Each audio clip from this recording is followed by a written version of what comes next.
بسم اللہ الرحمن الرحیم وبہ نستعین اما بعد۔ ایک مسئلہ یہ ہے سجدہ تلاوت کب اور کیسے کرے، یعنی قرآن کریم میں جو 14 جگہیں ایسی ہے کہ ان کو اگر پڑھے یا سنے تو سجدہ تلاوت یعنی ایک مرتبہ سجدہ کرنا واجب اور ضروری ہوتا ہے۔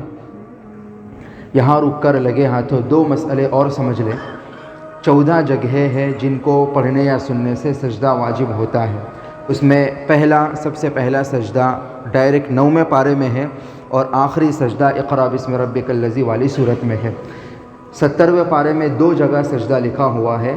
لوگ یہ مسئلہ پوچھتے ہیں، اس میں ایک تو ہے سورہ حج جہاں سے شروع ہوتی ہے یا ایھا الناس اتقوا ربکم، اس کے دوسرے رکوع میں وہاں تو سجدہ کرنا ہے، اور 70ویں پارے ہی میں ایک دوسرا سجدہ آخری صفحے پر بھی ہے یا ایھا الذین آمنوا ارکعوا واسجدوا واعبدوا ربکم، تو وہاں بھی سجدہ لکھا ہوا ہے، لیکن وہاں حاشیے میں کنارے پر صاف لکھا ہوا ہے السجدۃ عند الامام الشافعی رحمہ اللہ تعالی، کہ یہ سجدہ امام شافعی رحمۃ اللہ علیہ کے نزدیک ہے۔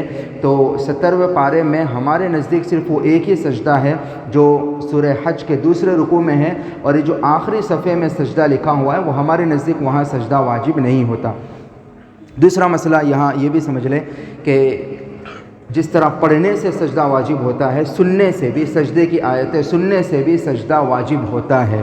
آج کل ماشاءاللہ لوگوں کا رجحان موبائل وغیرہ کے ذریعے سے بھی سننے کا ہے، تو اس میں اگر آپ تلاوت سن رہے ہیں یا نماز سن رہے ہیں اور اس میں سجدے کی آیت آ گئی تو اس میں حکم یہ ہے کہ اگر آپ لائیو سن رہے ہیں تو اس صورت میں تو سجدہ واجب ہوگا، لیکن آپ ایسی تلاوت سن رہے ہیں یا کوئی ایسی نماز سن رہے ہیں جو ابھی لائیو نہیں چل رہی ہے بلکہ پہلے کی ریکارڈ کی ہوئی ہے اور وہ آپ ابھی سن رہے ہیں اور اس میں سجدے کی آیت آ گئی، آپ نے سن لی، تو اس صورت میں بھی سجدہ واجب نہیں ہوگا۔ بہرحال سوال یہ ہے کہ سجدے کی آیت پڑھنے یا سننے سے سجدہ واجب ہو جاتا ہے تو اسے کب اور کیسے ادا کیا جائے گا؟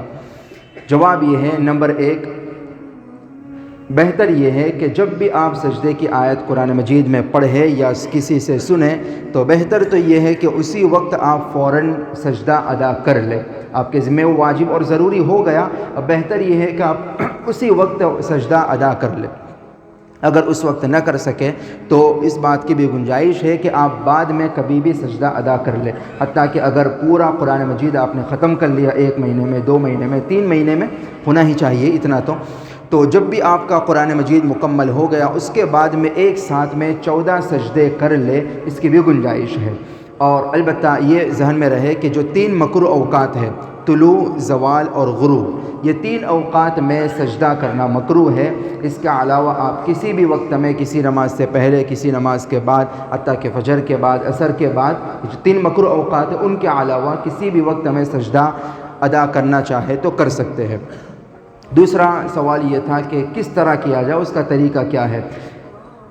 اس کے بھی علماء نے 2 طریقے لکھے ہیں۔ ایک طریقہ تو یہ ہے کہ آپ بیٹھے ہوئے ہیں، اللہ نیت کرے پہلے کہ میں جو سجدے کی آیت پڑھی تھی اس کا سجدہ ادا کر رہا ہوں، یا سنی تھی اس کا جو سجدے تلاوت مجھ پر واجب اور ضروری تھا کرنا وہ میں کر رہا ہوں، بس یہ نیت دل سے کر لے کافی ہے۔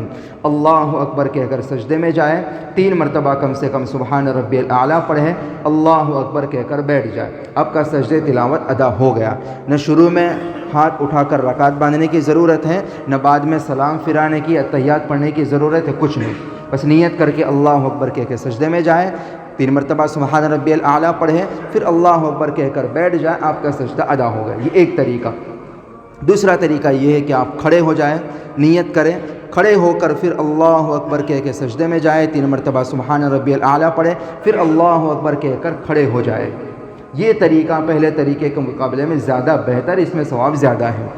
اور اگر زیادہ سجدے ہیں تو اس میں بھی یہی طریقہ رہے گا۔ اگر 14 سجدے ایک ساتھ میں کرنے ہیں تو اس میں بھی دونوں طریقے ہیں، یا تو بیٹھ کر سجدے میں جائے پھر بیٹھ جائے، پھر سجدے میں جائے پھر بیٹھ جائے، اور دوسرا طریقہ بہتر طریقہ وہ ہے کھڑے ہو کر سجدے میں جائے پھر کھڑے ہو جائے، پھر سجدے میں جائے پھر کھڑے ہو جائے۔ ظاہر اس میں مشقت ہے، انشاءاللہ اس میں ثواب زیادہ ہے۔